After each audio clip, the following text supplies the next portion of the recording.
Hello दोस्तों, स्वागत है आपका फिजिक्स प्लस प्लस की नई वीडियो में।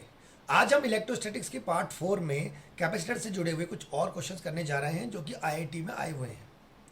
चलिए चलते हैं पहले क्वेश्चन की तरफ। देखिए यहाँ पे क्वेश्चन ने कहा था कि एक कैपेसिटर है जिसका कैपेसिटेंस है 5 माइक्रोफेरेड और उसका चार्ज भी क्या है 5 माइक्रो कुलाम। 5 माइक्रोफेरेड उसका कैपेसिटेंस है और 5 माइक्रो कुलाम उसका चार्ज है।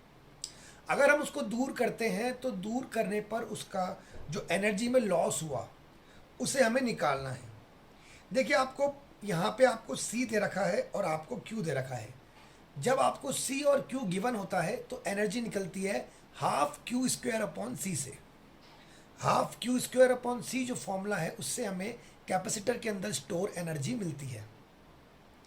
लेकिन हुआ क्या है, हमने इसे दूर कर दिया तो डिस्टेंस बढ़ाने पर क्या होता है, प्लेट्स के बीच का कैपेसिटेंस कम हो जाता है तो एनर्जी में लॉस निकलेगा E2 माइनस E1, बाद वाली एनर्जी माइनस पहले वाले एनर्जी। तो हमने Q तो रखा है कॉमन क्योंकि चार्ज चेंज नहीं होगा, सिर्फ उसका C1 और C2 चेंज होगा। C1 उसका 5 माइक्रोफेरेड है और C2 बाद में उसका हो गया 2 माइक्रोफेरेड। डिस्टेंस बढ़ाने की वजह से उसका कैपेसिटेंस कम हो गया तो हमने डेल्टा यू निकाला half Q square 1/2 C2 minus 1/2 C1। अब C2 में हम रखेंगे 2 माइक्रोफेरेड और C1 में हम रखेंगे 5 माइक्रोफेरेड और दोनों को माइनस करने के बाद डेल्टा यू आएगा। जो डेल्टा यू होगा वो पोटेंशियल एनर्जी में लॉस होगा और उसी को हम वर्क के बराबर मान लेंगे क्योंकि पोटेंशियल एनर्जी में जितना चेंज होगा वर्क एनर्जी थ्योरम से वो ही वर्क के बराबर भी होगा। चलिए चलते हैं नेक्स्ट क्वेश्चन की तरफ।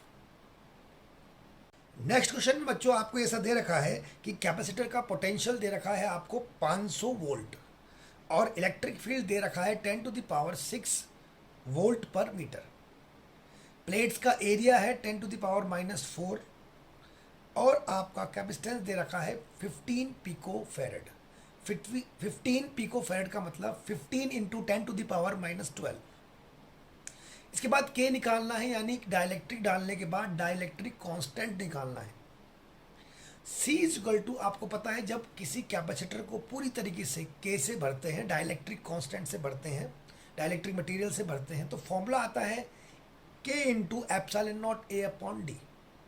लेकिन क्वेश्चन में प्रॉब्लम यह है कि हमें D पता नहीं है, यानी कैपेसिटर की प्लेट्स के बीच का डिस्टेंस हमें मालूम नहीं है। अब आपको एक फॉर्मूला पता है कि potential upon distance, potential upon distance होता है इलेक्ट्रिक फील्ड। इस वाले फॉर्मूले से डिस्टेंस निकल जाएगी। डिस्टेंस होगी potential upon electric field. Potential upon electric field को बच्चों डिवाइड करेंगे तो उससे डिस्टेंस निकल जाएगी और डिस्टेंस को हम इस फॉर्मूले में पुट कर देंगे और क्रॉस मल्टीप्लाई करके K की वैल्यू आ जाएगी। K मतलब डाइलेक्ट्रिक कांस्टेंट और इसे रिलेटिव परमिटिविटी भी कहते हैं। अब चलते हैं नेक्स्ट क्वेश्चन की तरफ। नेक्स्ट क्वेश्चन में हमें कैपेसिटर का कॉम्बिनेशन दे रखा है, जैसा कि आपको डायग्राम में दिख रहा है। यह एक कॉम्प्लेक्स कैपेसिटेंस वाला सर्किट है। इसे हमें सॉल्व करके C की वैल्यू निकालनी है। तो बच्चों इसमें सीरीज और पैरेलल का कॉन्सेप्ट लगने वाला है। देखिए स्टार्ट करते हैं सवाल को। हम यहाँ से चुनते हैं कि 2 और 2। देखिए आपको दिख रहा है 2 और 2 क्या है, पैरेलल कॉम्बिनेशन है। पैरेलल कॉम्बिनेशन को हम डायरेक्टली ऐड करते हैं तो 2 + 2 यहाँ पे हो गया 4 और ऐसे ही 2 और 2 सीरीज है। इस सीरीज वाला क्या हो गया 1/2 + 1/2 1 और 1 का उल्टा 1।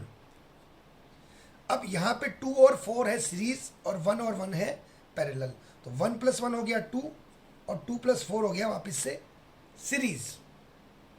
लास्ट में सर्किट ऐसे बन जाता है।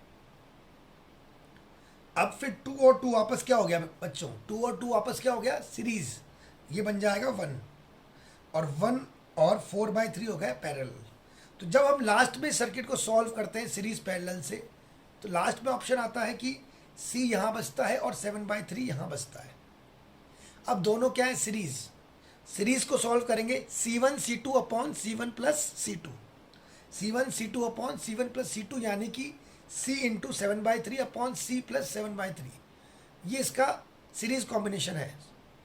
अब इसका इक्विवेलेंट कैपेसिटेंस दे रखा है क्वेश्चन में 0.5 म्यू एफ। म्यू एफ का मतलब माइक्रोफेरेड।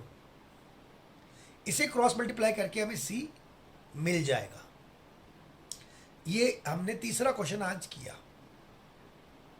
आज के चौथे क्वेश्चन में बच्चों ये है कि एक कैपेसिटर दे रखा है जो कि 10 वोल्ट की बैटरी से जुड़ रहा है। कैपेसिटर का जो कैपेसिटेंस है वो 12 पिको फैरेड है। अगर हम बैटरी को डिस्कनेक्ट करके पोर्सलिन की स्लैब उस पर लगा दें जिसका डाइलेक्ट्रिक कांस्टेंट 6.5 है, तो इस प्रोसेस में कितना वर्क करना पड़ा। देखिए बच्चों, आपको अभी थोड़ी देर पहले एक सवाल कराया है जिसमें बताया है कि पोटेंशियल एनर्जी में जो चेंज होता है वही वर्क के बराबर होता है। उस वाले सवाल में हमने Q²/2C वाला कॉन्सेप्ट लगा था, लेकिन इस वाले सवाल में हमने कैपेसिटेंस को चेंज नहीं किया है। इस वाले सवाल